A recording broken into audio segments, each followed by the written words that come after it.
Hey guys, what's up?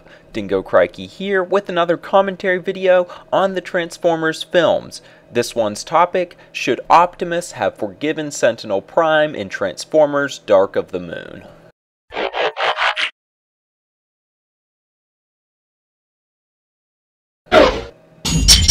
So this was a topic suggested by user Captiankirk Games. Thanks a lot for the suggestion, it's very much appreciated.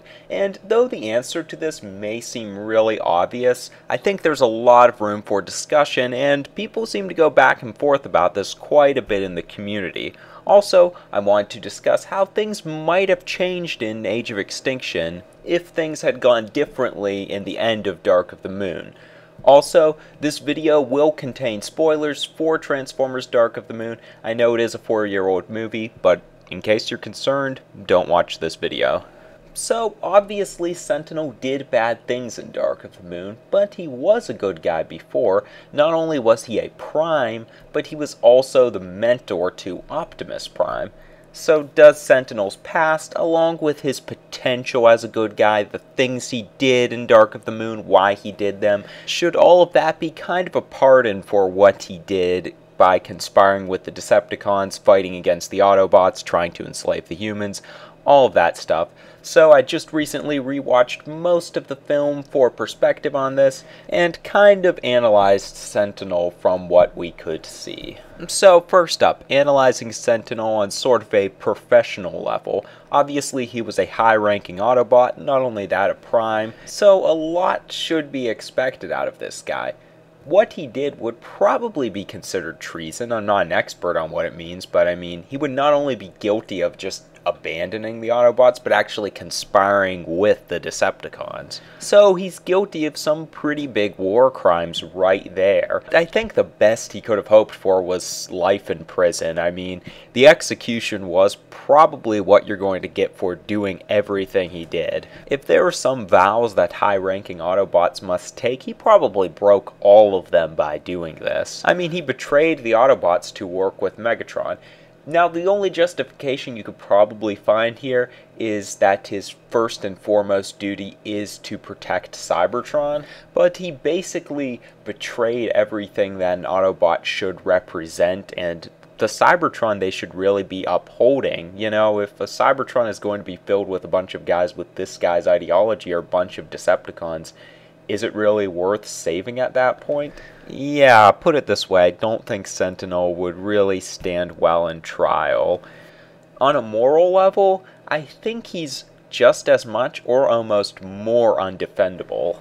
I mean, outside of his longing to bring back Cybertron and his dedication to that, he exemplifies really no redeemable qualities. He not only betrays his comrades and pretty much everything he was supposed to stand for, but he also shows absolutely no remorse for what he does, at least not that I really picked up on. I mean, you could use the whole, well, he's dedicated to Cybertron thing to maybe justify why he doesn't care about the humans, their lower form of life, but come on, he's an Autobot. He should have respect for other sentient life forms. But even if you want to pass that by, once he begins to kill Autobots, I really think he loses any respectability. I mean, he's killing the guys he's supposed to work with, the people he's supposed to be protecting. Looking deeper into this, probably deeper than the creators of the movie intended, we can pick him apart morally, kind of like investigators look at criminals, or when criminals are being tried. Okay, so you have something like a passion crime. A lot of time that's given leeway because it doesn't totally exemplify the person's character. It's something that just happened in the heat of the moment, and yeah, they're going to get jail time, what they did was wrong, but that's totally different from planning something out, conspiring with people who you know are a bunch of bad guys, and committing a massive scale crime, especially one against people you know. Sentinel's crime was clearly premeditated, planned years ago, and he follows through with it without any regard for who gets hurt. Also, let's look at his kill count. He killed one Autobot we know of course, Ironhide. Probably countless humans, though I'm sure every Transformer and probably some of the humans have done that intentionally or unintentionally, and he attempted to murder several of the other Autobots, Optimus, Bumblebee, and probably Sideswipe and some of the other ones. Speaking of that, let's talk about the way that he killed Ironhide. The more severe the level of torment on the victim commonly means the worse the criminal is.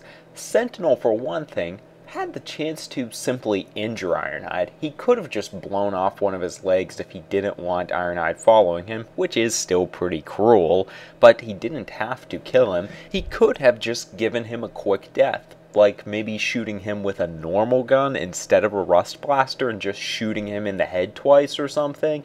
That would have been a quick death. Instead, he kills him in a torturous way by shooting him with a rust blaster and then ridicules him at the same time, almost jokingly, by calling him discharged and stuff like that. And think about the way Ironhide died for a minute. I mean, the poor guy rusted to death.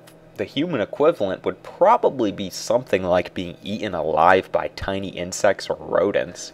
I think that classifies Sentinel as a pretty sadistic fellow. Also, he seems to be very egotistical. Not only is there his comment to Ironhide, but obviously going off on this plan on his own shows that he basically thinks he knows the right way and anyone who doesn't basically is going to kill them off.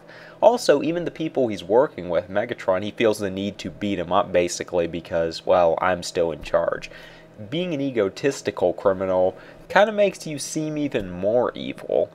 Once again, he shows no remorse for his actions. Yeah, there is the thing in the end where he begs Optimus for his life and says all he wanted was to save Cybertron, but really, this is sort of like the whole situation where a kid is sad because they got caught, not because they're really guilty for their actions. Really, I think the only semblance of good Sentinel shows is that earlier in the film he allows Optimus to live when they're at the Lincoln Monument, but later he tries to kill him anyways, so that's kind of nullified. If anything, this shows that Sentinel has some semblance of respect for people who he used to know better, but ultimately that doesn't really mean much to him. On a personal level, should Optimus have forgiven him despite everything he did? I mean, Sentinel was kind of like a mentor to Optimus and another Prime, but I would say if anything this makes his crimes even worse. I mean, Primes are probably supposed to be at a higher level of good, and Sentinel just throws this out the window. Once again, he tried to kill Optimus and countless humans, and he did kill Ironhide. And I don't think he was sad that he had wronged the Autobots. He was just basically upset that he was going to be killed. I don't think he felt any remorse for what he did to Optimus. That wasn't really shown. He was ready to kill Optimus right there, and he basically just got what he deserved for being a jerk to Megatron as well. I don't think there's really a justification for Sentinel living. If anything, maybe we expect Optimus not to kill him just because of Optimus's overly noble character, but let's look at it a little bit. If he allowed Sentinel to live, who is going to accept Sentinel at this point? None of the other Autobots are going to accept Optimus, the humans certainly aren't, and I don't really know what Sentinel would have done in that position, if it really would have been worth surviving for that anyways. And kind of going off of that, the last point of discussion for this video, what if Sentinel would have lived past Dark of the Moon? Let's say Optimus forgives him. Not everyone's really cool with Sentinel, but they keep him around on a figurative chain, so to speak. Maybe the Autobots keep him as a prisoner, something like that. Because there's no way they would just let him roam free after everything he did, especially killing Ironhide. Even though no one really showed any remorse, we've seen they were kind of improving that in Age of Extinction with them actually being sad over Ratchet and Leadfoot's death, so I don't think the other Autobots would have been happy. And I don't think Sentinel would have felt truly repentant. If anything, he would have started to get frustrated with the whole situation of them being stuck on Earth, and once he regained his strength, he probably would have looked for ways to create conflict. I think that would have happened. Now, maybe he would have been slow in doing that, or maybe the humans would have came after the Transformers earlier than that, because that would be inevitable to happen whether Sentinel had lived or not. In which case, it might be possible that Sentinel might align with some of the other Autobots. and fight off the humans, and with Sentinel's help, maybe more of the Autobots actually could have survived. But I think once the Autobots had grouped together, maybe we have Hound, Drift, and all of them, and Sentinel along with them, I don't think things would have went down well between Optimus and Sentinel. He probably would have started arguing with the other Autobots, saying he was right about the humans all along, they should have followed his original plan, and either the Autobots would have to take down Sentinel at that point, depending on his level of aggressiveness towards them, or he might have went off and tried to get the seed for himself, and maybe try to join one of the two villains in the movie. Now, maybe he would want to join Galvatron to kind of reformat Earth as a new Cybertron, or maybe he would join Lockdown because of this whole creators thing and come up with some plan in which he would be able to rebuild Cybertron that way, or some other Transformers civilization. And I think all of that would have been interesting to see, but ultimately I don't think things would have ended up too differently in regards to Sentinel's moral character. I don't see him becoming better, especially not after rewatching Dark of the Moon, and I think it made a lot of sense that Optimus wouldn't have forgiven Sentinel and let him live, especially not with his character in the movie. Maybe if this was like G1 or Beast Wars Optimus he would have, but not movie Optimus, and he was probably right in doing that. That kind of depends on how you feel about the whole issue, but yeah, Sentinel, I don't think he should have been forgiven. Maybe not killed, but he was crazy. I don't think there's really a way around that. But that's just my thoughts on the matter. You guys can leave yours in the comment section below. Do you think Sentinel's actions can be justified? Or do you agree that he was just short of a psychopathic torture murderer? Or maybe you think he'll return in Transformers 5 for his revenge on Optimus? Also, drop off any topic suggestions pertaining to the Transformers films, cartoons, toys, etc. Someone suggested a Sentinel versus Fallen, who is the better villain. I plan on doing that video, but let me know if you guys would be interested. And for more regular Transformers news and commentary, you can keep up with my channel and follow me on my Twitter page, which should be linked on my channel. That's all for now. Thanks for watching, and have a good one, guys.